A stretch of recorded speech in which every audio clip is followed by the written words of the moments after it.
तर कल्याणीनगर अपघात प्रकरणामध्ये जामीन मिळाल्यानंतर आरोपीकडून रॅप करण्यात आलेला आहे। आरोपीनं घरी जाताना रॅप सॉन्ग केलेलं आहे। रॅप सॉन्ग मधून लोकांना शिवीगाळ केलेली आहे। पुन्हा रस्त्यावरती येण्याची भाषाही केली आहे। या व्हिडिओची मात्र एनडीटीव्ही मराठी पुष्टी करत नाही। हा व्हायरल झालेला व्हिडिओ आहे। मात्र या व्हिडिओमध्ये रॅप सॉन्गच्या माध्यमातून लोकांना शिवीगाळ केली गेली आहे।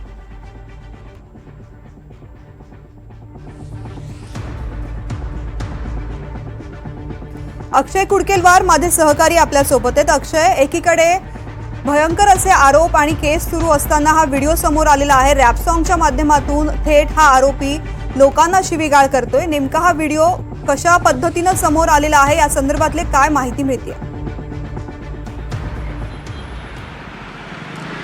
तृप्ती, आपण जर बघितलं तर एकीकडे ज्यावेळी अपघात घडला होता, हा अपघात घडल्यानंतर अत्यंत संताप नागरिकांकडून व्यक्त करण्यात आला होता आणि या संतापावरती पुन्हा एकदा मीठ चोळण्याचा प्रयत्न या आरोपीकडनं केला जातोय। जो अल्पवयीन आरोपी म्हटला जातो, त्याला जामीन मिळाल्यानंतर लोकांनी ज्या पद्धतीचा संताप व्यक्त केला, या संतापानंतर एक अतिशय अश्लील आणि अश्लाघ्य भाषेमध्ये आई बहिणींवरती शिव्या देत एक रॅप सॉन्ग तयार करण्यात आलं होतं। जरी आपण त्याची पुष्टी करत नाही, त्याच्या वकिलांच्या मार्फत देखील सांगितलं जातं की हा व्हिडिओ त्याचा नाही, मात्र पुन्हा एकदा या विकृतीचा कळस आणि या विशाल अहवाल यांच्या अल्पवयीन मुलाकडनं केला जातोय। त्याला ज्यावेळी जामीन मिळाला होता, हा जामीन मिळाल्यानंतर लोकांनी ज्यावेळी त्याच्या जामिनावर प्रश्न उपस्थित केले होते, त्यांच्या श्रीमंतीवर, पोर्शे कारवर प्रश्न उपस्थित केले होते, तर याच विषयाला धरून या अल्पवयीन आरोपीने एक रॅप व्हिडिओ तयार केला आणि तो तिच्या इंस्टाग्राम अकाउंटवर टाकला। त्यानंतर सोशल मीडियावर देखील टाकला आणि आता हा व्हिडिओ पुन्हा एकदा समोर येत आहे, व्हायरल होतोय की अशा पद्धतीचा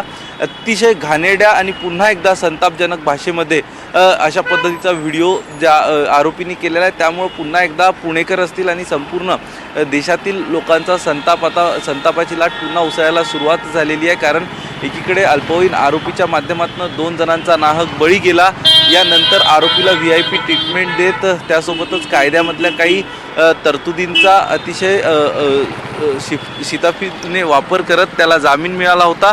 या जामीन मिळाल्यानंतर लोकांनी ज्यावेळी संताप व्यक्त केला, तर या संतापावरती मीठ चोळण्याचा प्रकार हा म्हणावा लागेल। मात्र हे झाल्यानंतर आता पुन्हा एकदा या आरोपीवरती सगळ्या स्तरावरनं टीका केली जाते आहे या व्हिडिओच्या माध्यमातून।